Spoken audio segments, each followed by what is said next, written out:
नमस्कार. आजच्या भागामध्ये जर शॉर्टमध्ये सांगायला जाऊ तर राधाकिशामुळे थोडाफार प्रॉब्लेम क्रिएट होतोय मुलांच्या समजण्यामध्ये, पण भैरवी त्याच्यावरती सोल्युशन काढते. ते बघूया आपण कसं काढते. आणि आजच्या एपिसोडमध्ये निवेदिता ताईंची ही एंट्री होणार आहे. मग बघूया आजच्या एपिसोडमध्ये काय काय घडते. नमस्कार. आजच्या भागात आपण बघणार आहोत मुलं इकडे त्यांच्या झोनमध्ये असतात, तेवढ्यात तिथे किशा मामा येतात आणि म्हणायला लागतात, मुलांनो तुम्हाला माहिती आहे का, तुम्हाला संस्कार वर्गामध्ये टाकण्याचं प्लॅनिंग सुरू आहे. त्यांना असं वाटते तुमच्या आईबाबांनी तुम्हाला काही शिकवलं नाही, त्याच्यामुळे तुम्हाला संस्कार वर्गामध्ये टाकायची सगळी जबाबदारी तुमच्या माऊ आणि आजोबांनी घेतली आहे. तेव्हा ते म्हणतात, म्हणजे त्यांना असं वाटते की आम्हाला काहीच येत नाही. तेव्हा ते म्हणतात, हो ना, तुम्ही एवढी चांगली मुली आहात आणि तुमच्या बाबतीत एवढं सगळं वाईट होते, हे मला बिलकुल आवडत नाही आहे. तुम्हाला काहीतरी करायला पाहिजे आणि मी तर तुम्हाला सांगतोय तुम्हाला या सगळ्याचा पुरेपूर विरोधच करायला पाहिजे. तेव्हा ते म्हणतात, हो किशा आजोबा, तुम्ही बरोबर बोलत आहात. आम्ही त्या गोष्टीमध्ये जाणारच नाही आणि आम्ही कोणता फॉर्म सुद्धा भरून देणार नाही. मुलं रागारागात तिथून निघून जातात. इकडे मामा म्हणत असतात, मी सगळ्या डिटेल्स चेक केल्या आहेत, आता मी सही करतो तर सगळ्या गोष्टी नीट होऊन जातील. ते सोसायटीच्या फॉर्म बद्दल बोलत असतात, पण मुलांचा गैरसमज होतो आणि ते म्हणायला लागतात, आपण या संस्कार वर्गावरती पुरेपूर आक्षेप घेऊ आणि आपण हे होऊच द्यायचं नाही. ते लगेच त्यांच्या जवळ येतात आणि म्हणायला लागतात, आजोबा आम्ही कोणत्याच संस्कार गृहामध्ये जाणार नाही. ते त्यांच्यासमोर पूर्ण पेपर फाडतात. हे बघता आजोबा त्यांच्यावरती हात उचलायला जातीलच, तेवढ्यात ते अडतात. तेव्हा ते म्हणतात, उचला ना आजोबा, आम्ही घाबरत नाही आणि खरं म्हटलं तर आम्हाला जायचं नाही आहे म्हणजे नाही आहे. हे दरवेळेस जे चाललंय ना ते आम्हाला बिलकुल आवडत नाही.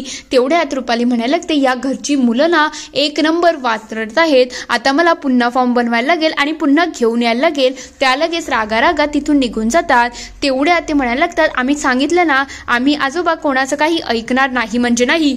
आम्हाला जे पाहिजे ना आम्ही तेच करणार आहोत. तेव्हा भैरवी म्हणतो, आत्ताच्या आत्ता माझ्या बरोबर चला. काय चाललंय तुमचं, उगाच का तमाशे चालले आहेत. ती लगेच मुलांना आत घेऊन जाते. मामांना हे सगळं बघून थोडं वाईट वाटत असतं की खरंच मुलांना संस्कार वर्गाची जरा जास्त गरज आहे. इकडे ते दोघं म्हणत असतात, माऊ आम्ही कुठेच जाणार नाही. तुम्हाला असं वाटतंय का आम्ही धमाल मस्ती करतोय ना, पण आम्ही आमचं वय आहे, आम्हाला तर हे करायलाच पाहिजे ना. तेव्हा भैरवी म्हणते, आम्ही कोणी तुम्हाला अडवतच नाही की तुम्ही धमालमस्ती नाही करावी. तुमची धमालमस्ती आमच्या सगळ्यांसाठी इम्पॉर्टंट आहे, पण तरी सुद्धा संस्कार वर्गामध्ये तुम्ही वेगवेगळ्या ॲक्टिव्हिटी शिकणार आणि तुम्हाला काय वाटतं, आम्हाला सगळ्यांना तुमची काळजी आहे.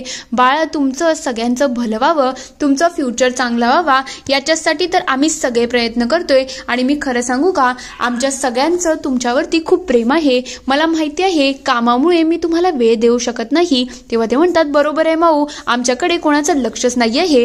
तेव्हा भैरवी म्हणते, तसं नाही रे, जसंच माझं थोडंफार काम कमी झालं ना, मी तुमच्याकडे लक्ष देईल आणि त्याच्याचमुळे या संस्कार वर्गामध्ये तुम्हाला वेगवेगळ्या ॲक्टिव्हिटी करायला लागतील. आणि खरं म्हटलं तर माझं, तुमच्या आजोबांचं, अनिश काकाचं, निलिमा आत्यांचं तुमच्यावरती खूप प्रेम आहे, पण जर तुम्ही हे सगळं ऐकलं नाही ना तर मीच डिसअपॉइंट होईल की माझ्या मुलांना काही येत नाही. हे सगळं तुम्हाला आवडेल का. तेव्हा ते म्हणतात, नाही माऊ, आम्हाला असं आवडणार नाही. तू म्हणते ना तर आम्ही नक्कीच त्या संस्कार वर्गामध्ये जाऊ आणि सगळ्या गोष्टी शिकू सुद्धा. ते भैरवीचा मन ठेवण्यासाठी सगळ्या गोष्टींसाठी रेडी होऊन जातात. पण भैरवी यामुळे खूप खुश असते. थोड्या वेळानंतर इकडे ईशान आणि इरा जेवणाच्या टेबलवरती बसतात. तेव्हा ते म्हणतात, आता माऊ तुला माहिती आहे का, आमच्या शाळेमध्ये आता कॉम्पिटिशन येणार आहे आणि मी एका स्पर्धेमध्ये भाग घेईल. तेवढ्यात इरा म्हणायला लागते, मी सुद्धा भाग घेणार आहे, मी फॅन्सी ड्रेस कॉम्पिटिशनमध्ये भाग घेईल. तेवढ्यात तो म्हणतो, मी वक्तृत्व स्पर्धेमध्ये भाग घेईल. मामा त्याला करेक्ट करायला येतात. तेव्हा तो म्हणतो, बघा बघा आता आजोबांचं लेक्चर सुरू होईल. हे ऐकल्यानंतर भैरवी चिडते आणि म्हणायला लागते, काय चाललंय तुझं, तू आजोबांशी असा उद्धटपणे कसा काय बोलू शकतो. तू आत्ताच्या आत्ता जा आणि त्यांना सॉरी बोल. मी मगाशी तुम्हाला सांगितलं ना मोठ्याशी चांगलं वागायचं. तेव्हा ते लगेच मामांच्या जवळ जातात आणि म्हणायला लागतात, आजोबा सॉरी हो, प्लीज ऐका ना, तुम्ही जेवले नाही तर आम्हालाही जेवायला मिळणार नाही. आम्ही तुमचं ऐकू ना, प्लीज ना आजोबा, आम्ही थोडी कमी मस्ती करू, प्लीज प्लीज ऐका ना. तेव्हा ते म्हणतात, हो आत्ता तुम्हाला आठवलं का मी तुमचा आजोबा आहे. एवढ्या वेळापासून माझ्याशी उद्धटपणे वागत होता तेव्हा तुम्हाला काही आठवत नव्हतं का. तेव्हा ते म्हणतात, जाऊ द्या ना आजोबा, चला ना आपण आता जेवूया. ते दोघं लगेच जेवायला निघून जातात. दुसऱ्या दिवशी सकाळी मामा इकडे त्यांना संस्कार वर्गामध्ये घेऊन जायची तयारी करत असतात तेव्हा मुलं म्हणतात, नाही आजोबा, आम्ही तर काही जाणार नाही आहेत, आम्ही फक्त माऊच्या मनासाठी हे सगळं बोललो होतो, पण आम्ही तुम्हाला प्रॉमिस करतोय ना, आम्ही आता धमाल मस्ती काहीच करणार नाही. तेव्हा ते म्हणते, पण तुम्ही तुमच्या माऊला प्रॉमिस दिला आहे, ते तुटल्यासारखं नाही का? तेव्हा ते म्हणतात, पण तुम्ही समजवा ना, माऊ तुमचं सगळं ऐकते ना. तेव्हा माऊ म्हणतात, नाही रे, माझं ती काहीच ऐकत नाही, तुम्हाला इकडे जायला लागेल म्हणजे लागेल, बघूया ना काय होतंय. जर तुम्हाला आवडलं तर आपण कंटिन्यू करू. ते लगेच ते पॅम्पलेट त्यांच्या हातामध्ये देतात. तेव्हा मुलं ती ॲड्रेस बघतात आणि त्यांच्या डोक्यात अजून एक युक्ती येते. तेव्हा मामा विचारतात, काय झालं, तुमच्या डोक्यामध्ये काय शिजत आहे? तेव्हा ते म्हणतात, हे बघा, आम्ही जर त्या संस्कार वर्गात जाणार ना, तर तुम्ही आमच्यासाठी फालुदा घेऊन यायचा, त्याच्या बाजूलाच एक कॅफे आहे, प्लीज प्लीज प्लीज आजोबा. तेव्हा ते म्हणतात, ठीक आहे, काही हरकत नाही. तसेही तुम्ही लोक ज्या हिशोबाने माझ्याशी वागताय ना, त्या हिशोबाने याला सगळ्याला ब्लॅकमेलिंग म्हणतात. तेव्हा ते म्हणतात, हो आजोबा, पण खाण्यापिण्याची ब्लॅकमेलिंग तर चालते ना, मग प्लीज ना, तुम्ही सुद्धा, तर तुम्ही आणि माऊ आम्हालाही या सगळ्या गोष्टीसाठी मजबूर तर करतायच ना, मग आता आमचंही थोडं ऐकून घ्या. तेव्हा ते म्हणतात, ठीक आहे, काही हरकत नाही, चला आता आपल्याला तिकडे जायला पाहिजे. ते दोघं लगेच तिकडून निघून जातात. दुसरीकडे अनिशची जोरदार चॅटिंग सुरू असते. तेव्हा तो सपनाला म्हणत असतो, हे बघ, तू सांगितल्याप्रमाणे सगळं नीट आहे, फक्त कोणाला माझ्यावरती डाऊट आला नाही. तेवढ्यात तिथे भैरवी येते आणि अनिशला म्हणायला लागते, अनिश, मला आईकडे जायचं आहे, तू मला ड्रॉप करशील का? तेव्हा अनिश म्हणतो, ठीक आहे, काही हरकत नाही. तेवढ्यात स्वप्नाचा मेसेज येतो की आता पण भेटूया का? तेवढ्यात अनिश लगेच भैरवीच्या जवळ जातो आणि सांगायला लागतो, भैरवी, मला एक इंटरव्ह्यूचा आता कॉल आला आहे, म्हणून मला असं वाटतं त्या इंटरव्ह्यूला जाणं जास्ती गरजेचं आहे. सॉरी, मला तुला काही सोडवता येणार नाही. तेव्हा भैरवी म्हणते, काहीच हरकत नाही आहे, आता तुझ्यासाठी इम्पॉर्टंट इंटरव्ह्यू आहे आणि इंटरव्ह्यू खूप छान दे, मी तुला दही साखर सुद्धा देते. तेवढ्यात ती कपाटातून एकदम प्रेस केलेले कपडे आणते आणि त्याच्या हातावरती ठेवत म्हणायला लागते, अनिश, हे कपडे घालून घ्या आणि त्याच्यामुळे तुझं इम्प्रेशनही चांगलं पडेल आणि त्यामुळे तुला जॉब भेटण्याचेही चान्सेस वाढेल. ऑल द बेस्ट, खूप चांगला इंटरव्ह्यू दे. अनिश हे सगळं ऐकून खूप खुश झालेला असतो. तेवढ्यात तो स्वप्नाला कॉल करतो आणि म्हणतो, मी येतो थोड्या वेळात तुला भेटायला. तो लगेच फोन कट करतो. तर दुसरीकडे इकडे रेस्टॉरंटमध्ये मुलं आणि आजोबा आलेले असतात. तेव्हा मुलं म्हणायला लागतात, आजोबा, आमच्यासाठी आत्ताच्या आत्ता फलोदा मागवा, आम्हाला फलोदा खायचा आहे.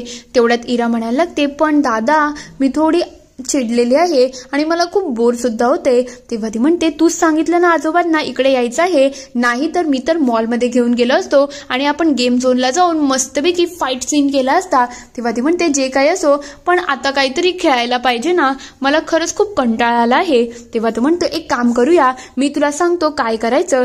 हे जे कागद आहे ना, याचा आपण बोळा करू आणि याच्याने आपण मस्त बॅडमिंटन खेळूया.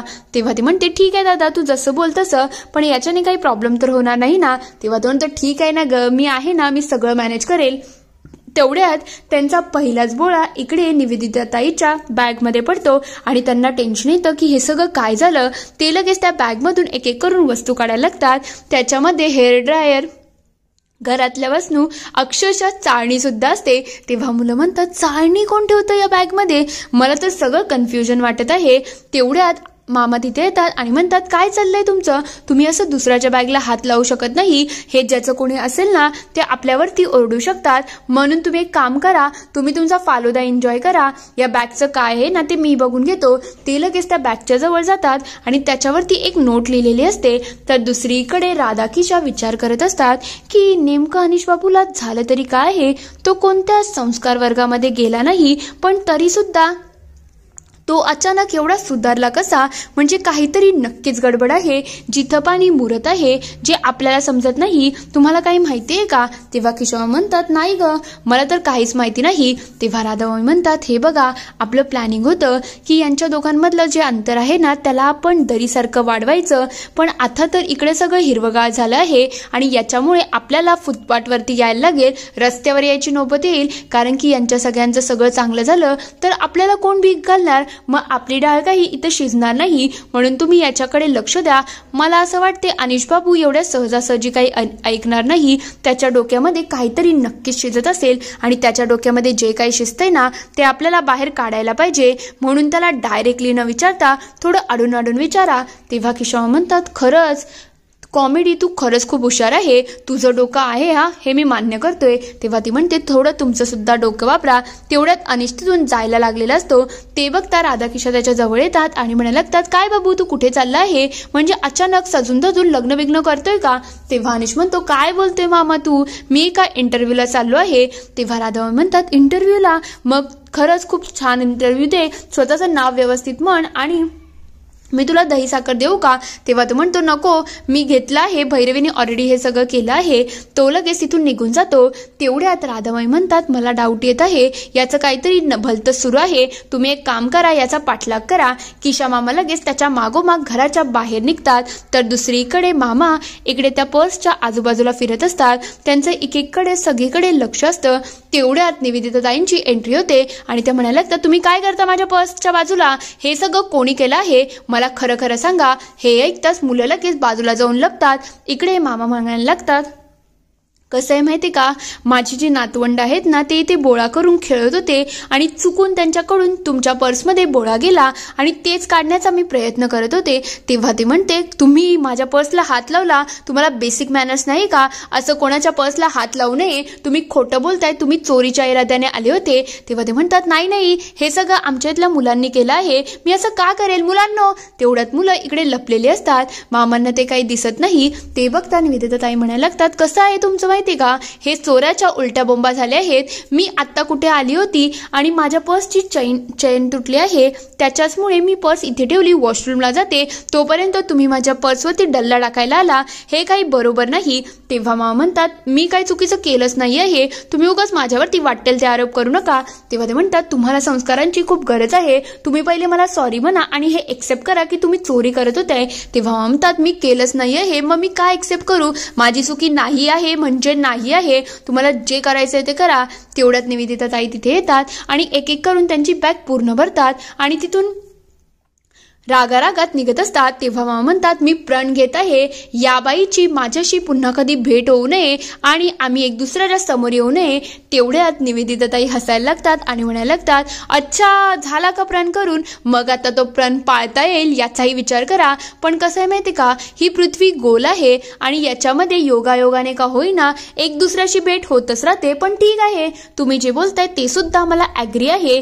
तेवढ्यात मामा म्हणतात, बघ बघ आपली काही भेट होणार नाही. तेवढ्यात मुलं तिथे येतात. तो कागदाचा बोळा घेतात आणि मामांच्या हातामध्ये ठेवत म्हणायला लागतात, आजोबा आपल्याला ॲड्रेस सापडला आहे, आता आपल्याला जायला हवं. मामांना काही समजत नाही की एवढ्याशा बोळ्यामुळे ही बाई मला एवढं बोलून गेली. त्यांना थोडं राग सुद्धा आलेला असतो. इथे हा पूर्ण एपिसोड संपतो. आता पुढील भागात आपण बघणार आहोत, इकडे अनिश आणि स्वप्ना भेटलेले असतात. तेव्हा स्वप्ना म्हणते की अनिश, मला असं वाटते तो राजन आहे ना, जितका साधा आहे तितका नाही आहे, त्याच्यावरती आपल्याला बारीक वॉश ठेवायला पाहिजे. आणि खरं म्हटलं ना तर आता भैरवी त्याला देवासारखं ट्रीट करत आहे, म्हणून तो त्या संधीचा वापर करेल. ती तेवढ्यात अनिशच्या हातावरती हात ठेवते. इकडे अनिशचं बिलकुल लक्ष नसतं, पण राधाच्या प्लॅननुसार इकडे किशा मामा अनिशचा आणि स्वप्नाचा व्हिडिओ काढत असतो. स्वप्ना त्याच्याच धुंदीमध्ये असते आणि राधा मामा किशा मामा खूप खुश झालेले असतात. तर दुसरीकडे मामा घरी येतात. तेव्हा ते म्हणतात, आज तुम्हाला काय काय शिकवलं आणि जे काही शिकवलं असेल त्याचा होमवर्क सुद्धा तुम्हाला आज करायचा आहे. तेव्हा मुलं म्हणतात, निवेदिताताईंनी सांगितलं की आज आपण ज्या काही गोष्टी करतोय ना, ज्यामुळे घरच्यांना त्रास होतो, त्या गोष्टी डबल ट्रिपल करायच्या. मुलं पूर्ण घरभर पसारा करतात आणि सगळंच घर अस्ताव्यस्त करतात. मामा हे सगळं बघून अक्षरशः चिडून गेलेले असतात. इथे हा पूर्ण एपिसोड संपतो. आता निवेदिताताईंनी मुलांना काहीतरी वेगळं समजवलं असेल आणि मुलांच्या डोक्यामध्ये काहीतरी वेगळं शिजत आहे. खरंच मुलं या संस्कार क्लासमध्ये काही चांगलं शिकतील की काहीतरी भलतंच घेऊन येतील. तुम्हाला काय वाटतं ते मला कमेंटमध्ये नक्की कळवा. व्हिडिओ आवडला असेल तर लाईक, शेअर, सबस्क्राईब करायला विसरू नका. थँक्यू.